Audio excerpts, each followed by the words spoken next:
السلام علیکم دوستو، آج کی اس ویڈیو میں ہم سورہ مریم سے ایک اہم سبق حاصل کریں گے۔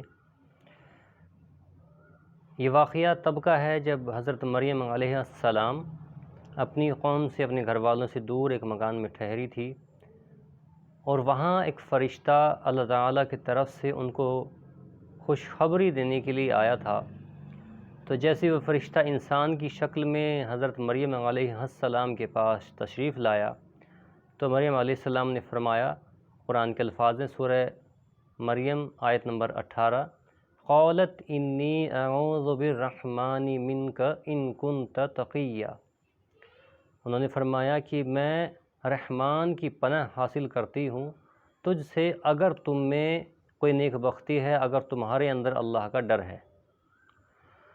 تو دیکھیے، فرشتہ جو آیا ہے، بالکل ظاہر بات ہے، انسان کی شکل میں آیا ہے اور نیک صورت میں آیا ہے، کسی بری شکل میں نہیں آیا ہے، اور فرشتے کی شکل پر نور ہے۔ فرشتہ تو خود نور ہے، لیکن اس کی شکل سے، نور سے یہ بالکل صاف ظاہر ہے کہ فرشتہ کوئی برے ارادے سے نہیں آیا ہوگا۔ کوئی انسان بھی، ان کے نظر میں تو انسان ہے، ان کو نہیں پتہ کہ فرشتہ ہے، لیکن برے ارادے سے نہیں آیا ہے، اچھے ہی مقصد سے کوئی آیا ہوگا۔ لیکن اس کے بعد بھی حضرت مریم علیہ السلام کا رد عمل کیا ہے کہ وہ اللہ کی پناہ مانگ رہی ہیں اس انسان سے یا اس شخصیت سے جن کے سامنے حاضر ہوا ہے اکیلے میں۔ تو یہاں ہم کیا سبق سیکھ سکتے ہیں؟ عموماً ہماری سوسائٹی میں، ہمارے سماج میں کہا جاتا ہے کہ یہ تو نیک آدمی ہے، چاہے وہ ایک کہیں کہ عمر رسید آدمی ہے، بزرگ آدمی ہے، اس سے کوئی خطرہ نہیں ہے۔ خاص کر عورتوں کے معاملے میں یہاں بات ہو رہی ہے، عورتوں کو ان سے کوئی خطرہ نہیں ہے، ان کی دل میں ایسا کوئی خیال نہیں، جذبات نہیں۔ یا پھر عام آدمی ہے، نیک آدمی ہے، دیندار آدمی ہے، متقی آدمی ہے، پرہیزگار آدمی ہے۔ یہ عورتوں کے معاملے میں بھی ہے اور عام جو دوسرے قانون ہیں ان کے معاملے میں بھی ہے۔ تو ان کو خاص چھوٹ ہم اپنی طرف سے دیتے ہیں۔ عام طور پہ سماج میں ان کو خاص پریویلیجز، خاص چھوٹ ان کو دی جاتی ہے، جو قرآن اور جو شریعت چھوٹ کسی کو نہیں دیتی ہے، اور جو چھوٹ وہ اکثر خود سے مانگ بھی نہیں رہے ہوتے۔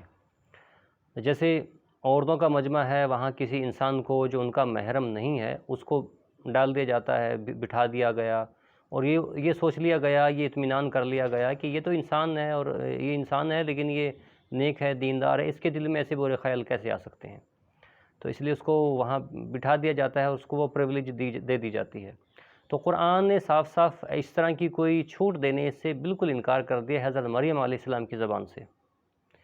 قانون سب کے لیے ایک رہے گا، قانون میں کوئی تبدیلی کسی بھی طرح کی نہیں کی جائے گی۔ کسی آدمی کے لیے، چاہے وہ کسی بھی درجے پر فائز ہے، وہ دین کے لحاظ سے اچھے درجے پر فائز ہو، نیک آدمی ہے، متقی آدمی ہے، جس کے بارے میں کوئی خدشہ نہیں ہے، کوئی ڈر نہیں ہے کہ وہ کوئی برا کام کر سکتا ہے، چاہے وہ ہو، چاہے کوئی دوسرا آدمی ہو، چاہے کوئی برا آدمی ہو، قانون سب کے لیے برابر رہے گا۔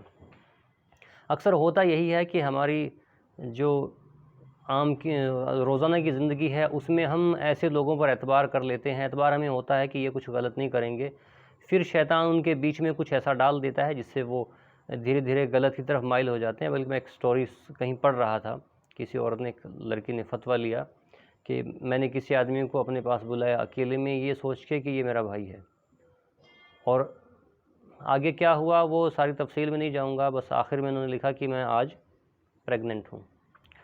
تو آپ سمجھ سکتے ہیں کہ کسی بھی طرح کی کوئی بھی چھوٹ کسی کو بھی نہیں دی جائے گی۔ جو شریعت کا قاعدہ ہے، جو شریعت کا قانون ہے، وہ سب کے لیے برابر ہے، سب کے لیے ایک ہے۔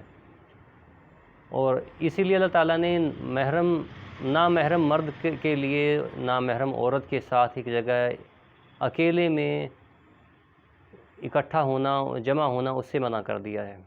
اب دیکھیے، الزام اللہ تعالیٰ نے اپنے اوپر لے لیا کہ اللہ نے منع کر دیا ہے، لیکن اس میں حفاظت عورت کی ہے۔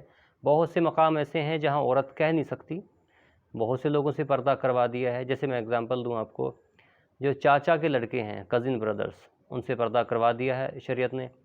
تو یہاں کہنے کو ہمارے معاشرے میں ان کو بھائی کہہ دیا جاتا ہے، لیکن وہ بھائی والی فیلنگ ان کے اندر کبھی بھی نہیں آ سکتی، جو سگے بھائی کے لیے فیلنگ، جو سگے بھائی کا جو رشتہ ہے، وہ رشتہ ان کے ساتھ کبھی بھی نہیں ہو سکتا۔ اور ایسے بہت سے کیس ہیں، مسلمانوں کی بات نہیں کر رہا، غیر مسلموں میں جن کے یہاں بھائی کہا جاتا ہے، ان کے یہاں ایسے بہت سے کیس سامنے آئے ہیں جہاں ان کے پھر آپس میں افیئرز چل گئے، اور پھر اس کے بعد باتیں بہت آگے چلی گئی، تو اس کا کوئی فائدہ نہیں ہے۔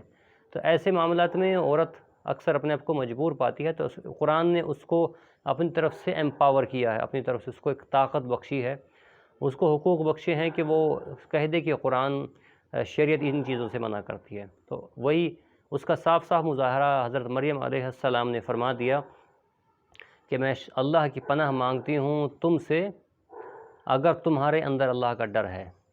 امید ہے اس ویڈیو سے آپ کو اور ہم سب کو سیکھنے کو ملا ہوگا۔ فی امان اللہ۔